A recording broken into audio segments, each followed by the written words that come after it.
Hey, this is Pete from Eventide, and this is our overview of the H910 native plugin available in AAX, AU, and VST formats. The H910 plugin is an extremely detailed emulation of the original and legendary Eventide H910 effects processor released in 1975. At that time, the H910 had the unique ability to change the pitch of any audio signal up or down one octave, and was the first multi-effects processor combining both delay and pitch shifting. Here at Eventide, we've analyzed and recreated the H910's unique sounds and idiosyncrasies in this true-to-life, iconic, and recognizable package. We've also created two versions, a single and a dual version of the plugin, each for specific uses as well as added versatility. So let's first begin with the single version of the H910 plugin. Let's begin by taking a look at the top half portion of the user interface. On the far left here we have the input level knob. Counterclockwise is lower level, clockwise more level. And this input knob sets the level of the signal feeding the H910. We've carefully modeled all of the circuitry of the original H910, so don't hesitate to experiment with this knob or be afraid to see the limit LED come on. It sounds great overdriven. This knob controls the feedback level running through the H910, and it can drive the H910 into self-oscillation, so again, experiment with this knob. You can turn it all the way up and it still sounds amazing. Moving on to the third knob, we have the manual knob here. And this controls the pitch change amount of the H910 plus or minus 1 octave, and it's also ratio based.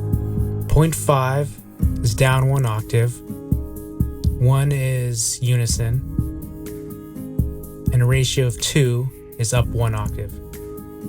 Let's take a quick listen to what these three levels sound like. So here's unison.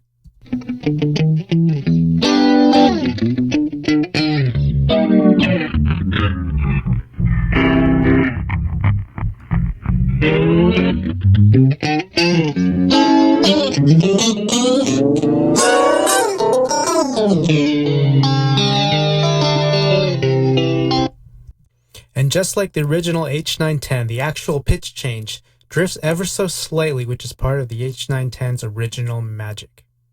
The anti-feedback control is another faithful recreation of the original H910 hardware. Now, this portion of the H910 was originally designed to reduce resonance buildup by varying the pitch up and down slightly. Experiment with this knob, you can get some interesting and crazy sounds out of it. Let's take a listen.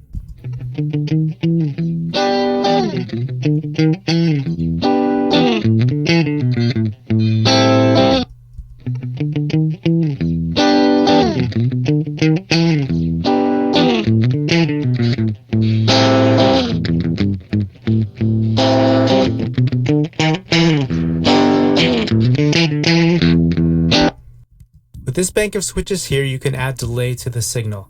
When used in pitch shift mode, only the last two switches effectively add delay to the pitch shifted audio, and each adds 30 milliseconds of additional delay. Like on the original, in delay only mode, which you can engage with this switch, you have the option of using the H910 as a delay only, which increases the total amount of delay time to 112.5 milliseconds. The delays are all additive, so for example, pressing the 7.5 switch and the 60 millisecond switch will give you 67.5 milliseconds of total delay. Output 2 is the second audio path found in the original H910 hardware unit. It's a split in the signal path that comes before the pitch shifter but after the return from the feedback loop for an interesting sound effect.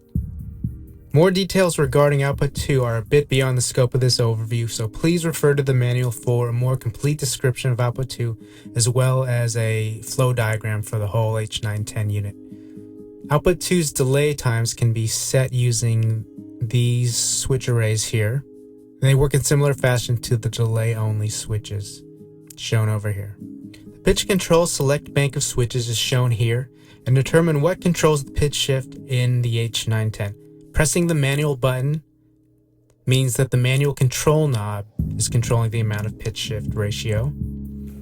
The AAF button means that the anti-feedback knob is controlling pitch shifting. The one labeled keyboard means that the keyboard is now controlling the amount of pitch shift occurring in the H910. And the last one, labeled E and V, means that the envelope follower now controls the pitch shift amount. We'll dive more into the envelope follower later.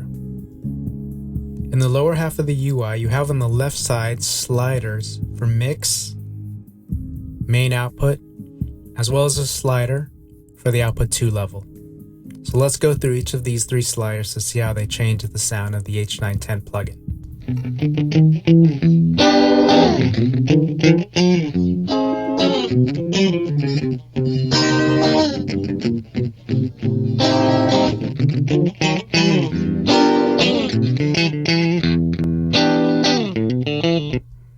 So as you can see, mix is pretty self-explanatory. It changes the sound or mixes between a wet and dry level sound. Main output controls the level of just the pitch changed output. Output 2 is a little different, so let's go through that one just to hear how it sounds.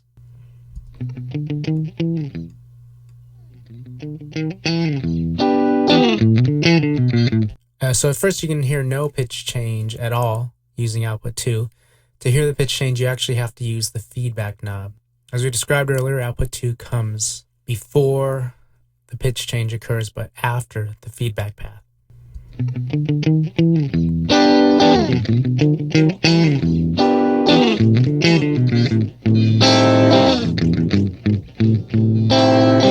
So that's another sound you could explore on the H910 plugin. Towards the middle section of the UI, we have controls for the envelope follower. This adjusts pitch ratio based on the volume level of the incoming signal. Now the envelope follower has to be used in conjunction with the pitch ratio knob here. So turn this knob, set the pitch control selector to envelope, and you're ready to use the envelope follower. Now there are 3 controls for the envelope follower: attack, release, and sensitivity. Attack controls how fast the pitch is going to change in response to an incoming audio signal. Release controls how long it takes for the pitch change to decrease following a decrease in audio level. And the sensitivity controls the overall gain of the envelope follower and should be set based on how quiet or loud your audio signal is. So let's go over a quick audio example and play with these controls to see how the envelope follower and the H910 plugin responds to incoming audio signals.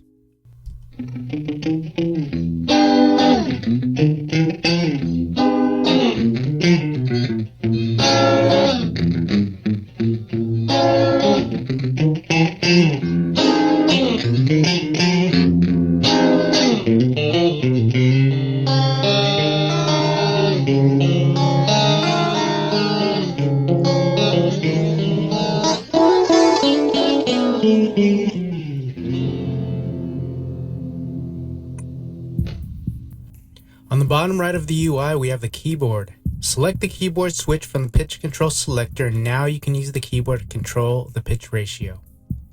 The keyboard has a 2-octave range, and as you'd expect, it changes the pitch ratio in musically relevant steps. Middle C shown here is unison, or pitch ratio of 1. Low C is pitch ratio of 0.5, 1 octave down. And the high C is a pitch ratio of 2, or 1 octave above unison. The hold button here keeps the pitch ratio at the last note interval you played, otherwise the pitch returns to unison. The glide slider controls how fast the pitch ratio changes between different note intervals. The higher you go with the glide, the longer it will take to reach the desired pitch. So let's just run through a quick demo of the keyboard using audio, and we'll see what happens as we change the controls.